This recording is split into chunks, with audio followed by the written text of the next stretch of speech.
Alors bienvenue les amis sur cette nouvelle partie du montage du Corsair Tamiya OA32. Alors vous vous rappelez où on était arrivé. Le voici. Il n'y a pas eu beaucoup de boulot fait là-dessus, à part des petites... j'ai enlevé des petits points de colle qu'on voyait. J'ai bouché ici en dessous avec... alors, ils ne sont pas collés ces deux pièces là, vous voyez, ils sont simplement mis en place avec de la pâte à fixe. Pour la pâture finale. Okay. Les puits de train finaux sont ici, ils sont à part, je vais les peindre à part. Okay.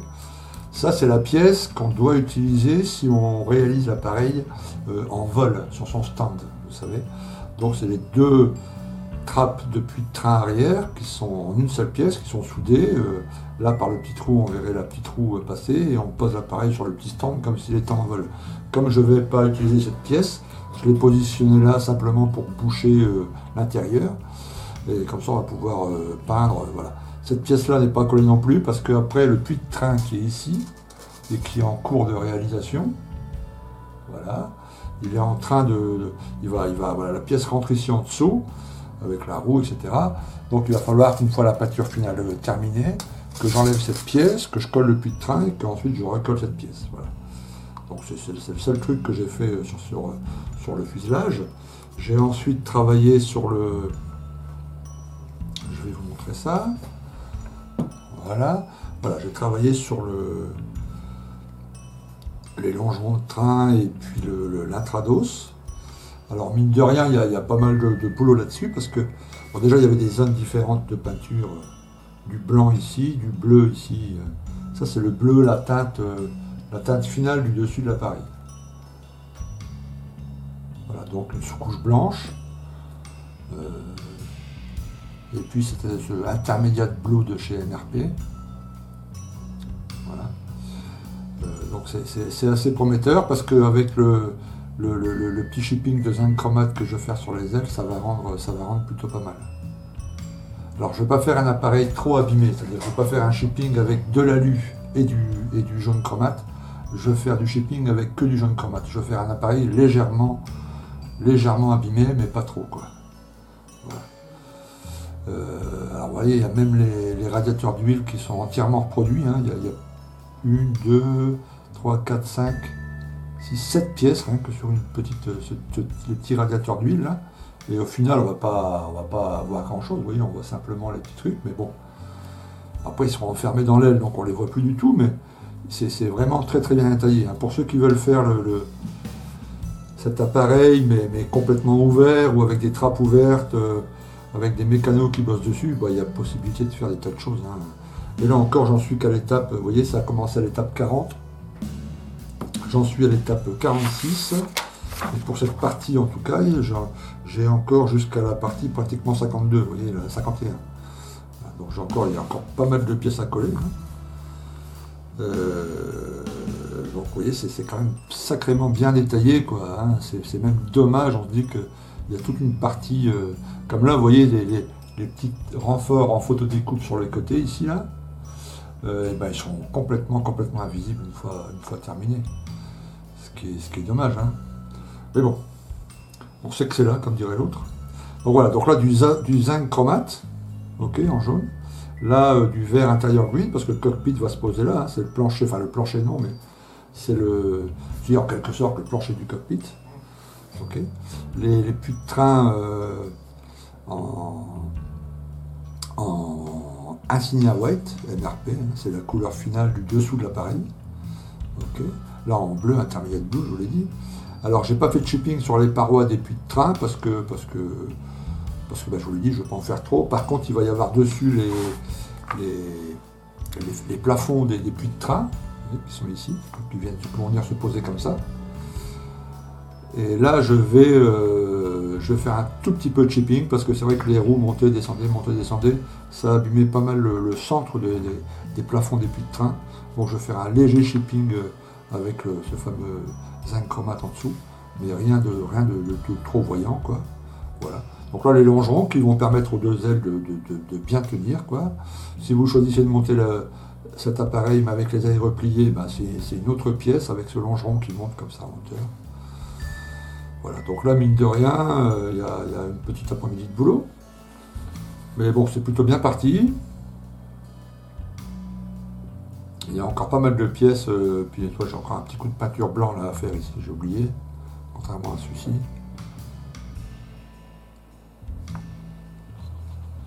Voilà, donc là je vais continuer tout doucement déjà la fixation des plafonds, encore des baies de train. Voilà, il y a encore un peu de peinture, un peu de travail à faire, et au fur et à mesure, je vous explique tout ça, je vous montre tout ça. Alors voilà les gars, je viens de terminer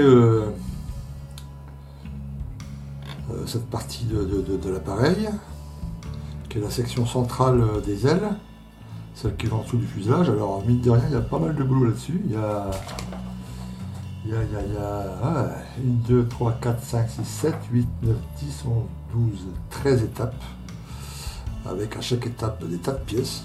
Alors ce qui est dommage, c'est qu'il y a un tas de pièces qui sont là à l'intérieur et qu'on ne verra plus. Au final, on voit que le longeron et puis les puits de train. Même là, vous savez, le raccord, ici, il y a 1, 2, 3, 4, 5, il y a 6 pièces là. Rien que pour ça, alors qu'on ne va pas le voir, hein. Une fois que ça va être, l'autre aile va être insérée, on ne voit plus rien. C'est extrêmement détaillé, c'est incroyable de précision, quoi. Et vous voyez les petits bouts de mastic là, à chaque fois que vous voyez un petit point de mastic, c'est une de mes erreurs, hein. Là, j'ai mal dégrappé une des pièces, ça fait un petit trou, enfin un léger petit trou dans le plastique, j'ai dû mettre un peu de mastic. Sinon, il n'y a pas besoin de mastic, hein. Votre pot de mastic, il va rester sur l'étagère, hein. Et c'est d'une précision, c'est diabolique. Je vais vous montrer à quel point c'est précis, vous allez voir. Donc là, on va assembler cette section, ici, qui est composée de, je ne vais pas compter le nombre de pièces, mais il y en a un paquet. Dont des petites, des très fines. La pièce est plutôt grande, vous voyez. Et là, on va faire l'étape 52. L'étape 52, on doit assembler les deux. Alors, donc beaucoup, j'en ai fait des centaines d'avions, hein. Il y a toujours un problème, il y a toujours un jeu, il y a toujours un endroit où il faut penser, où il faut un peu ajouter de matière, où il faut un peu... voilà. Surtout des grands trucs comme ça avec beaucoup de pièces. Et bien là, je vais vous montrer, regardez bien.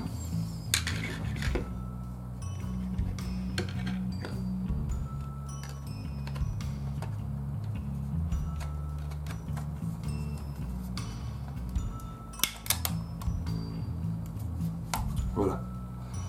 Regardez l'ajustage.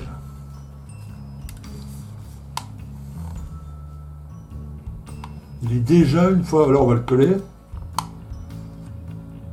Coller, il est invisible, quoi. C'est au millimètre près. Il n'y a pas un truc qui colle. Et pourtant, il y avait plein de pièces au milieu, plein de pièces dans le bas du cockpit, là, qui se sont emboîtées les uns dans les autres. C'est dingue, quoi. Même là, regardez-le. Voilà. Le raccord Karman, il est au micron. J'ai rarement fait une maquette comme ça. J'en ai déjà programmé une deuxième, hein. Je vais en faire une deuxième. Celle-ci, c'est un F4U1. Et plus tard dans l'année, en 2018, je ferai un F4U1D. Et je ferai l'appareil de Papy Boynton. J'ai déjà commandé les décals, là j'ai reçu les décals. Avec un peu d'avance, mais j'avais peur que ça ne soit plus en stock. Je suis pratiquement sûr que le Tamiya il sera encore en stock dans un an, mais peut-être pas la planche de décal. Donc j'ai commandé la planche de décal. Il est parfait. Puis alors j'ai commencé, enfin au début du montage, j'avais commencé à vérifier les formes, quoi, générales, avec des plans en 3D que j'ai là. Et après j'ai arrêté de vérifier parce que tout était parfait. Donc, voilà, donc là je vais mettre un petit point de colle ici. Mettre un peu un ruban pour bien le tenir. Alors en dessous là j'ai pas fait le shipping ici parce que je fais rien de technique. Là après avec de la mousse je vais boucher un peu tout ça. Je vais boucher aussi un peu ça là, en prévision de la peinture finale. Je vais certainement boucher ici aussi l'intérieur là avec un lait fin de la mousse quoi.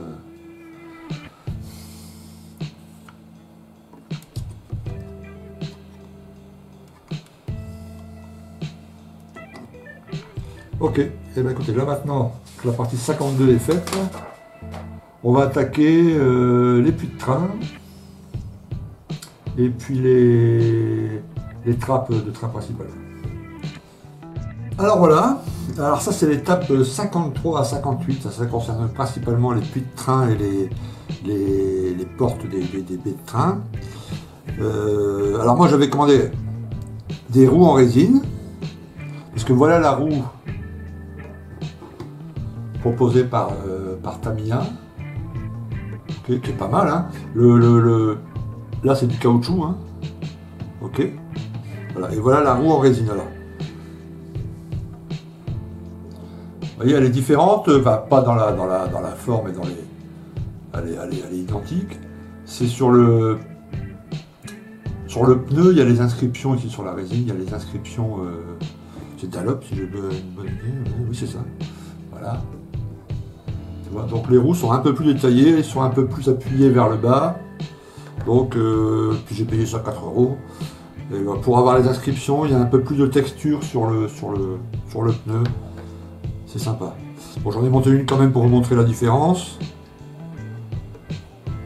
Voilà, je la mets de côté, ça me servira pour faire mes tests. Voilà, donc les deux jambes de train ici principaux, le droite et le gauche, bon, pas mal de pièces dedans. Il y a même les petits câbles qui sont en plastique, là, qui sont faits. Pas besoin d'en rajouter. Ça se montre relativement facile, la notice est super bien expliquée. Là, pareil pour les trappes de train, elles sont en 3 pièces. Très détaillées, très fines. Donc parce qu'elles sont ABCD, elles sont notées, donc je les ai mis tout de suite sur des baguettes avec le petit nom en dessous, quoi. Le petit numéro. Voilà, ça c'est les portes de puits de train arrière. Donc voilà, là on est déjà à l'étape 59, hein, il reste une quinzaine d'étapes. On va attaquer l'étape des volets maintenant. Il restera les ailes, ouais, on est plus loin, hein. Ça s'arrête à l'étape 79, vous voyez, on va attaquer l'étape 62. Donc on est déjà pas mal. Bon là je vais passer un coup d'après, et puis attaquer la peinture, c'est blanc partout, hein, sauf évidemment les roues là, le centre ça va être gris, et le pneu évidemment en noir caoutchouc. Voilà, ici il y aura aussi le câble à repiquer ici en noir. Il y a un petit câble qui court là, on va le repiquer un peu en noir. Il y a un peu de chrome à mettre sur les petits vérins là, un peu partout, y compris sur les vérins des portes. Il y a 2-3 décales à mettre sur les jambes de train. Voilà, après on mettra ça de côté et ça sera prêt pour rassembler quand la maquette sera terminée.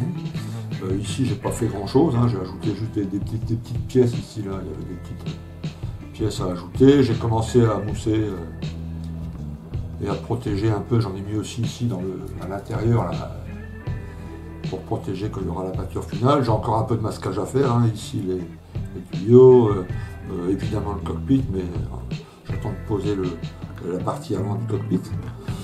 Bon bah, voilà pour cette vidéo sur cette étape 4. La prochaine étape, je vous montrerai le travail sur les volets et puis sur les ailes. Hein, ça ne sera pas la dernière étape de montage parce qu'il y aura encore quelques trucs à faire après. Mais sûrement que la prochaine vidéo, c'est-à-dire la 5e, ça verra la fin du montage, quoi. Après la 6-7, on attaquera la peinture et tout ça. Je vous souhaite à tous une très bonne journée ou une bonne fin de journée si vous regardez ça à la fin. Je vous dis à très bientôt et à plus. Ciao.